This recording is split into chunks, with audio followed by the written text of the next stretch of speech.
नमस्कार, माझे नाव मिहीर आणि आज मी यांचा इंटरव्ह्यू घेणार आहे. आपले नाव? निर्मला. ठीक आहे. तर प्रश्न सुरू करायच्या आधी मी तुमची परवानगी मागू इच्छितो, कारण हा व्हिडिओ सोशल मीडियावर अपलोड होणार आहे. ठीक आहे, माझी परवानगी. तर आपण सुरू करूया. तुमच्या लहानपणी मुलं आणि मुली कोणते वेगळे गेम खेळायचे ते तुम्ही सांगाल का? मी बेसिकली ज्या कॉलनीत राहायचो हम्म. तिथे मुलं मुली दोन्ही एकत्र आम्ही एकाच बिल्डिंगमध्ये असायचो. तर काही गेम आम्ही एकत्र खेळायचो, पण मोस्टली जे गेम्स असायचे ते मुलींचे वेगळे आणि मुलांचे वेगळे. सेम गेम खेळायचे पण मुली एकत्र येऊन खेळायच्या आणि मुलं वेगळी खेळायची. ओके. मुलं आणि मुलींना कोणत्या वेळापर्यंत शिक्षणासाठी घरातून परवानगी होती? म्हणजे त्यावेळेला सुद्धा जी मिडल क्लास फॅमिली जिथून आम्ही बिलॉंग करतो तिथे शिक्षणासाठी आईवडील प्रयत्न करायचे की मुलींना पण थोडं शिक्षण मिळावं जेवढं मुलांना मिळतं. आणि म्हणूनच त्यावेळेस सुद्धा मी ग्रॅज्युएशन केलं, BEd केलं आणि मी नोकरीवर पण होते. ओके. जर साधने कमी असायची, म्हणजे जर रिसोर्सेस कमी असते तर कोणाच्या शिक्षणाला जास्त प्राधान्य मिळायचं?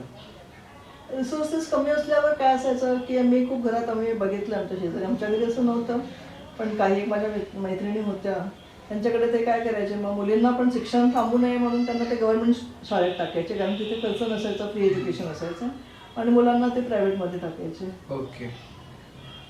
मुलांना आणि मुलींना कोणत्या वेळात बाहेर जायला एकटी परवानगी होती? मुलींना शक्यतो संध्याकाळी अंधार झाल्यानंतर बाहेर थांबू द्यायचे नाही एवढी. आणि आधीच ते घरात एवढा डिसिप्लिन आणि एवढं रिस्ट्रिक्शन असायचं की एवढ्या वेळेत आलं पाहिजे घरी. आणि कोणत्या वेळात एकटं जायला परवानगी होती? नाही, दिवसा ते 4 ते 6 संध्याकाळी आम्हाला खेळायची जी वेळ होती तेवढ्यात तुम्ही जाऊन या कुठे. शाळेतनं आल्यानंतर 1 तास 2 तास, पण अंधार व्हायच्या आधी आपापल्या घरात. ओके. मुलं आणि मुलींमध्ये कोणाला जास्त कठोर शिक्षा मिळायची? शिक्षा तशी नसायची, पण हे आहे की दडपण जास्त असायचं मनावर की नाही ऐकलं तर आपल्याला शिक्षा होईल त्याची. म्हणजे ऑफकोर्स मुलींसाठी थोडीशी सॉफ्ट कॉर्नर असायची मुलांपेक्षा.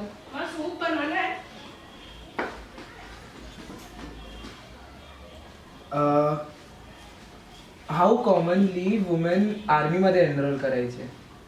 नाही, शक्यतो नाहीच, कारण तितकी अवेअरनेस पण नव्हती आणि माहितीच नव्हती कोणाला.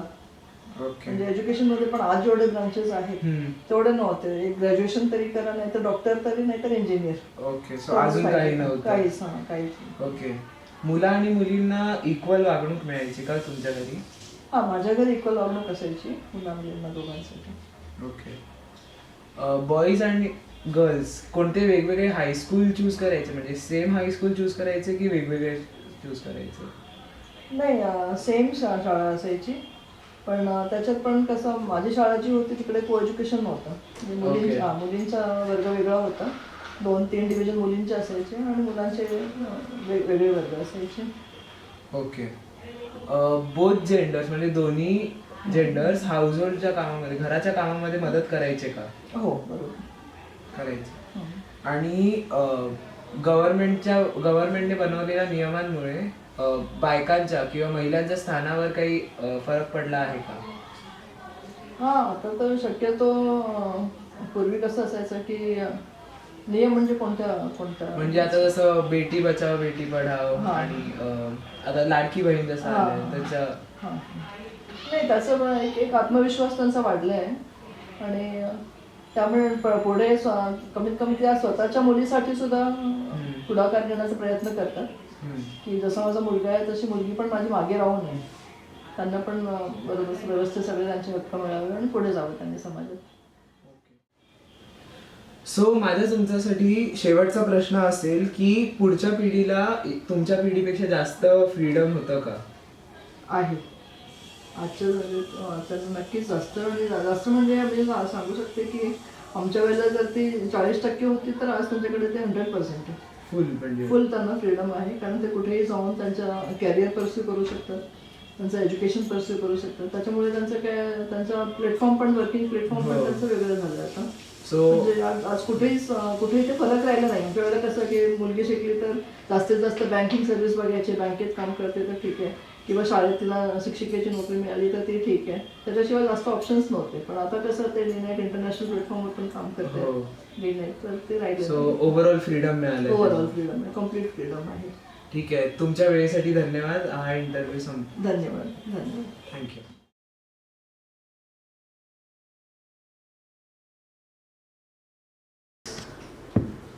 नमस्कार, मी मिहीर आणि आज मी यांचा इंटरव्ह्यू घेणार आहे. आपले नाव? माझं नाव शुभांगी. इंटरव्ह्यू सुरू करण्याआधी मी तुमची परवानगी मागू इच्छितो, कारण हा इंटरव्ह्यू सोशल मीडियावर अपलोड केला जाणार आहे. तुमची परवानगी आहे का? तर आपण सुरू करूया प्रश्नांना. मुलं आणि मुली कोणते खेळ खेळायचे? मुलं व्हॉलीबॉल, क्रिकेट असे खेळ खेळायचे. मुली कबड्डी, लंगडी खेळायच्या, कबड्डी खेळायचे. आणि आमच्या इथे एक रुमालमध्ये ठेवून चारही वाटे गोल असं गोलाकार करून मुलं मुली मिक्स बसायचे आणि तो रुमाल एका मुलाच्या मागे टाकून आईचा रुमाल हरवला तो मला सापडला असा खेळ खेळायचे. 21 दगड किंवा 5 दगड घेऊन पचीचा खेळ खेळायचे. मुली आणि मुलं एकत्र खेळायची का? हो. मुलं आणि मुलींना कुठपर्यंत शिकण्याची परवानगी होती?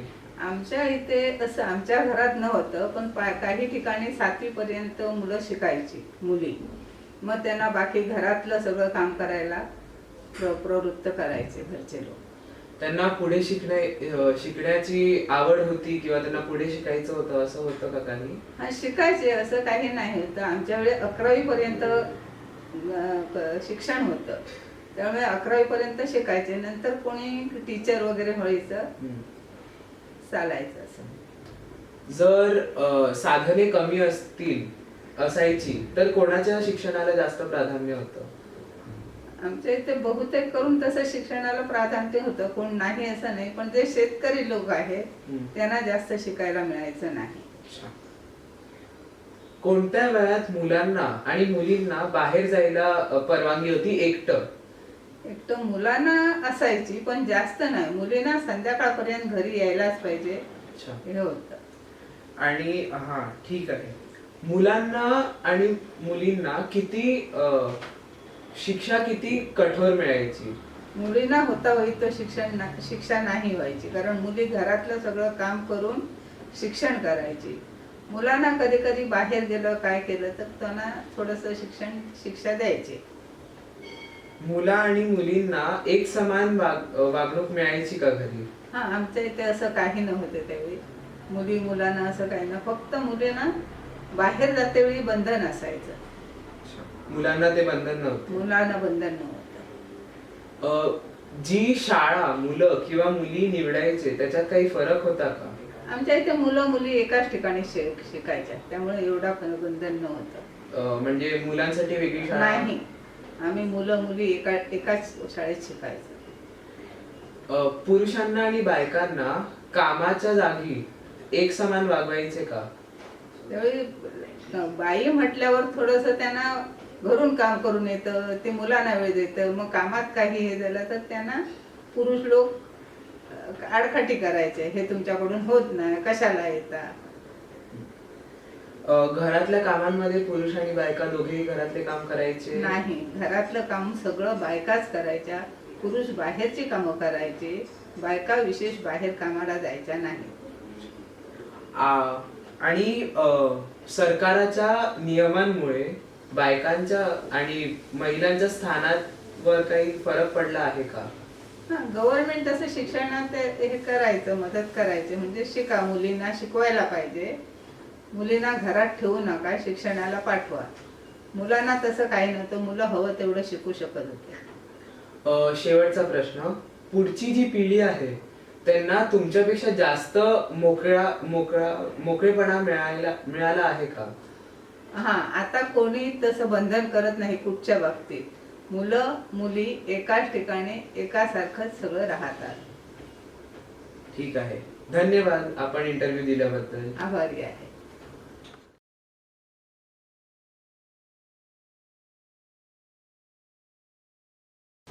Hello everyone, I am Mihir and today I will be interviewing Prayag.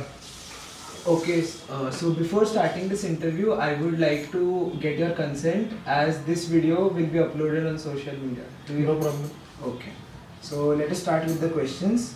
So my first question to you is, what games were played by boys and girls? And were girls allowed to play with boys? During our school time. Yes, during your childhood. Yeah, in fact, we were in a school where there was co-education, Okay. and girls also were there, and they were in the same class. Okay. And so far as the games are concerned, they were allowed to play with the boys. So there used to be that time kabaddi used to be there, kho used to be there. Of course, there used to be long jump, Hmm. high jump. So track and field events. So that time we never had a facility of playing volleyball in the Okay. school. We never had facility of playing badminton in the school because there was a space constraint.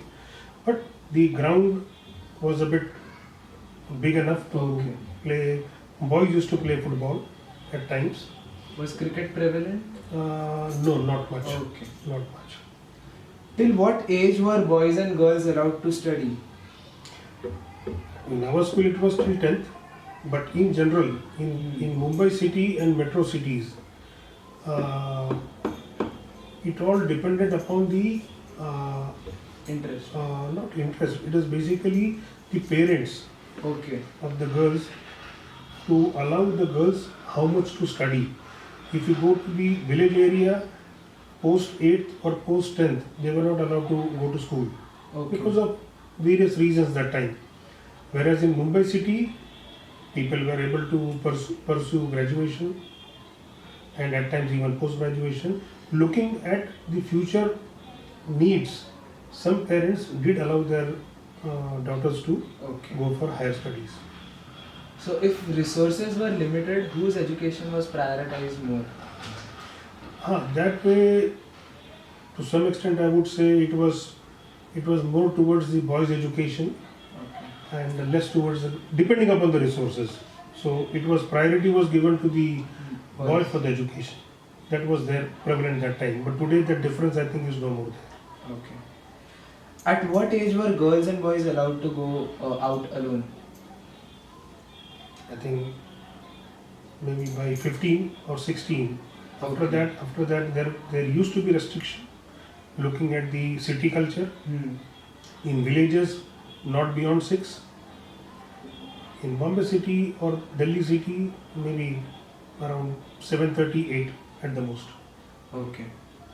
How strong was the punishment given to a girl versus a boy? Their leniency was towards the girls. Okay. Boys used to get more severely punished Okay. that time. How commonly did women enroll in the army on their own will, willingly?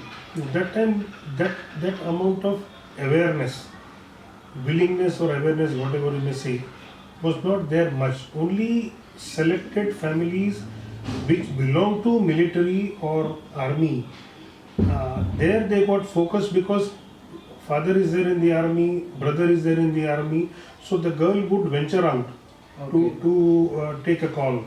But otherwise, it was not prevalent those days. Were girls and boys treated equally in your family? I would say 60-40. Okay. So 60 towards the boys. 60 towards the boys, 40 towards the girls. Okay. That too because of certain restrictions which were prevalent during that period. Were there any differences in the types of schools girls and boys chose?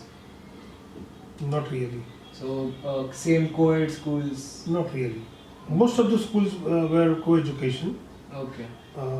Then later on, some school came that it should be only boys' school, it should be only girls' school. But whatever in the area where we used to stay and the school where we used to be there, and all vicinity schools near in the vicinity, they all had co-education.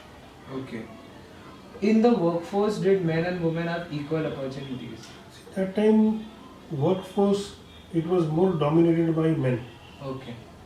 If I talk about till 90s, it was more dominated by men, and then slowly, depending upon the need of money, requirements to be fulfilled, these took a priority, and that is where the girls started opting out for a job, going for higher education. And today, I think, if you look back, it has been a very important step that today, if both are earning, they are much easily able to manage their resources.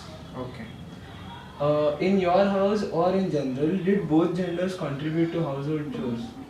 Yes, yes.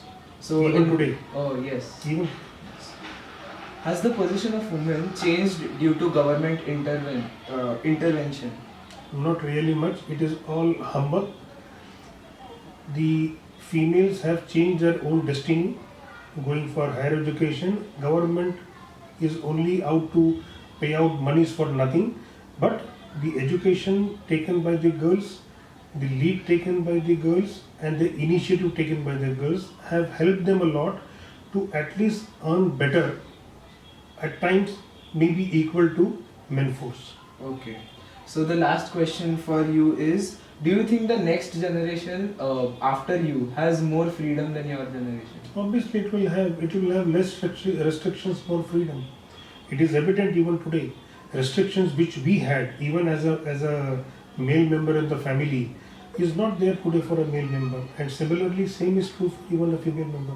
Yes. Okay, sir. So that was all for the interview. Thank you for your time. Thank you.